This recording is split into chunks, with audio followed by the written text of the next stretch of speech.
महावीर प्रभु का जन्म हुआ। वीर की कृष्णानंदन वीर की जय बोलो महावीर।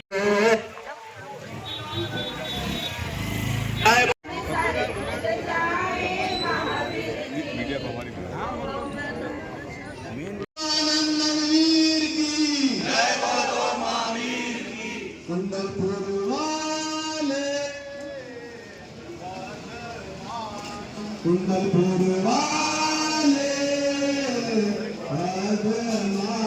सबकी बिगड़ी बनाने को।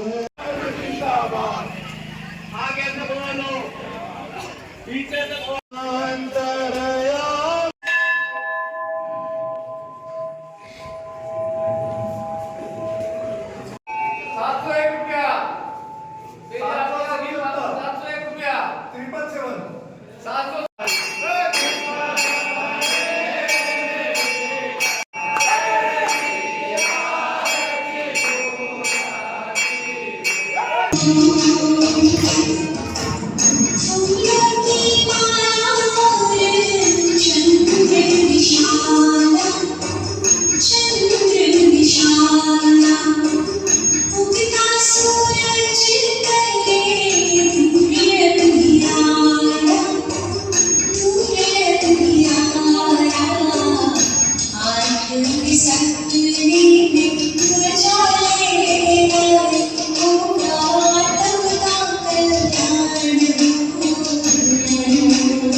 उसने अपने पति को सपनों के बारे में बताया।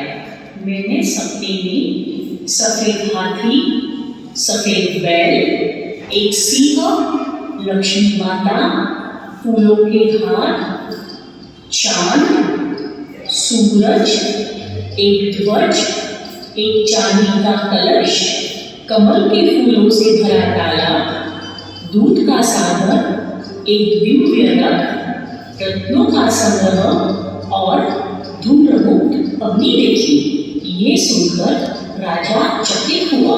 उसने सोचा, मुझे एक बार अपने राज ज्योतिषी से बात करनी होगी। अगले ही दिन राज ज्योतिषी उनसे मिलने आए। उन्होंने कहा, महाराज, इन सपनों का अर्थ है कि जल्द ही रानी त्रिशाला एक महान बालक को जन्म देने वाली है और ये बालक पूरे विश्व का कल्याण करेगा। राजा और रानी ने ज्योतिषी से विनती की कि वो उन्हें उन सपनों के अर्थ समझाए। ज्योतिषी ने उनसे कहा, सफेद हाथी ये दर्शाता है कि आपका पुत्र समस्त मानव जाति की कष्ट और लालच जैसी बुरी बातों से रक्षा करेगा। सफेद बैल ये दर्शाता है कि आपका पुत्र एक महान गुरु होगा।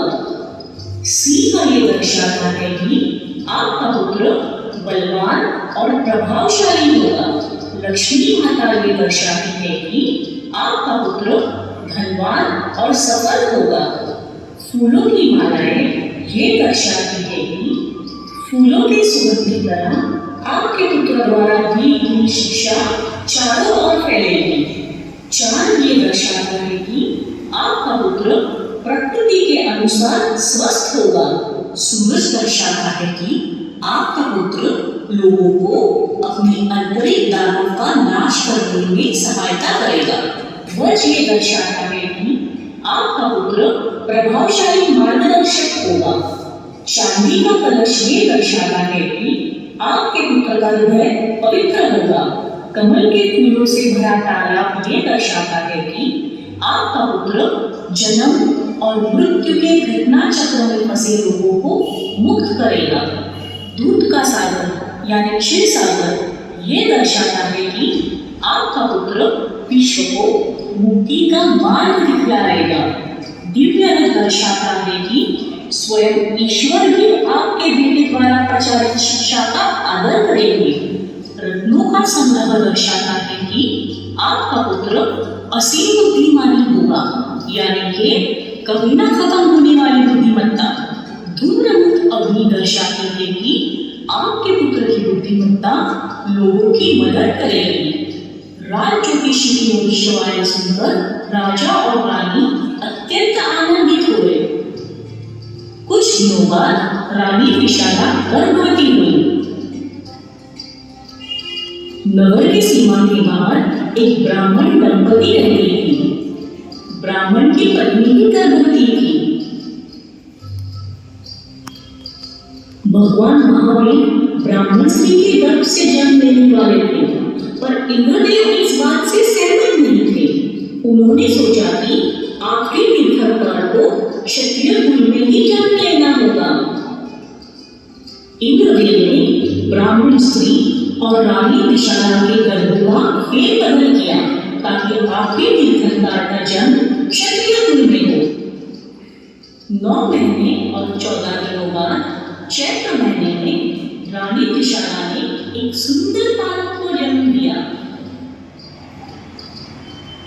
राजा और रानी बहुत खुश हुए।